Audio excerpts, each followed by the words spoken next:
Saudari-saudaraku yang terkasih, berjumpa kembali bersama saya Romo Antoro dalam Renungan Harian Kamis 13 Oktober, Pekan Biasa ke-28.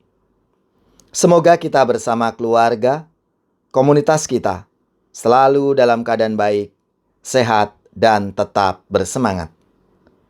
Hari ini kita bersama-sama akan merenungkan Injil Suci menurut Lukas bab 11 ayat 47 sampai 54. Marilah kita mengawali renungan kita dengan tanda kemenangan Kristus. Dalam nama Bapa dan Putra dan Roh Kudus. Amin.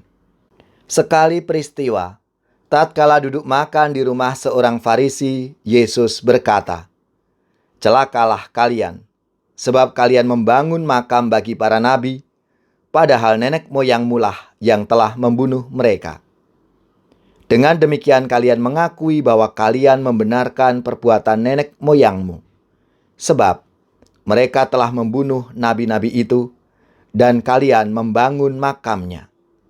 Sebab itu, hikmat Allah berkata, Aku akan mengutus kepada mereka nabi-nabi dan rasul-rasul, tetapi separuh dari antara para nabi dan para rasul itu akan mereka bunuh dan mereka aniaya.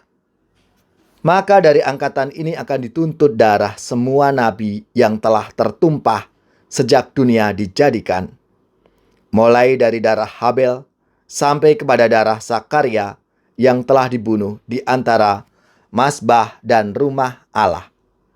Bahkan aku berkata kepadamu, semuanya itu akan dituntut dari angkatan ini.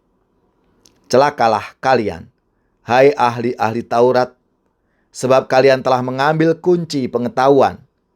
Kalian sendiri tidak masuk ke dalamnya, tetapi orang yang berusaha masuk kalian halang-halangi."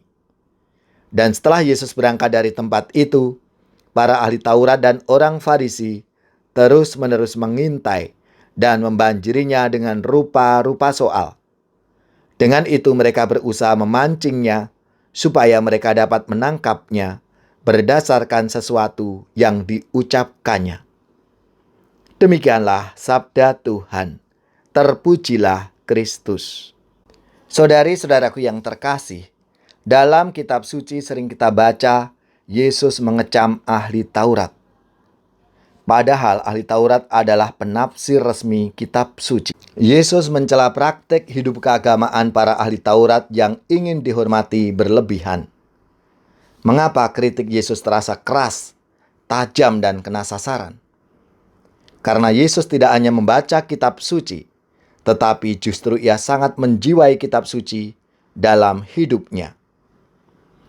Sikap hidup ini sangat tercermin dalam pernyataannya.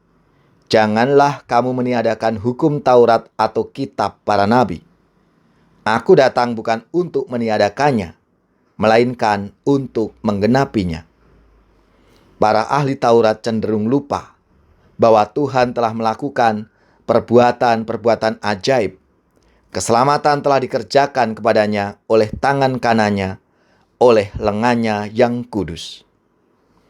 Yesus mendengar tafsiran ahli Taurat dengan kata-kata yang menarik, terkesan ilmiah, tetapi isinya cenderung meletakkan beban-beban yang tak terpikul pada orang, tetapi kamu sendiri tidak menyentuh beban itu dengan satu jari.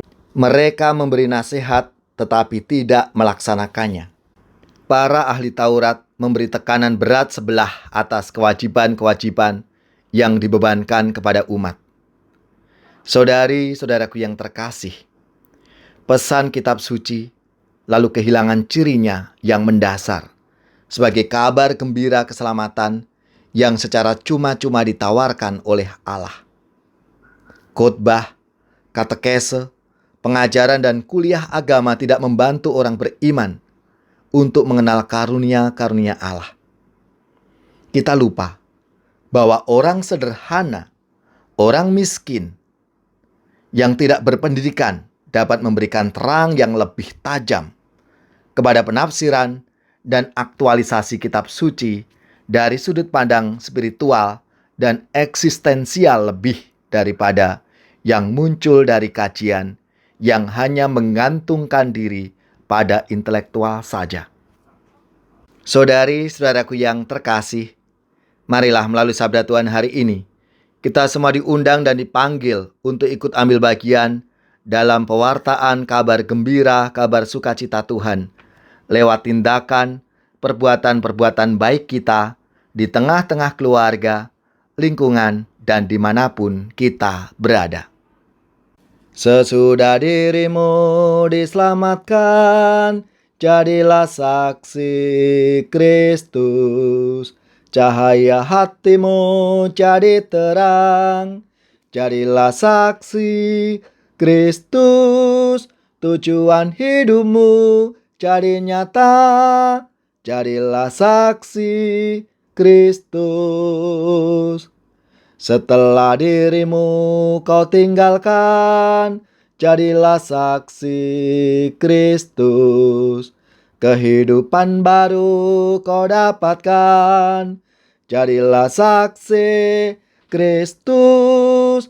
Api cinta Kristus kau kobarkan, jadilah saksi Kristus.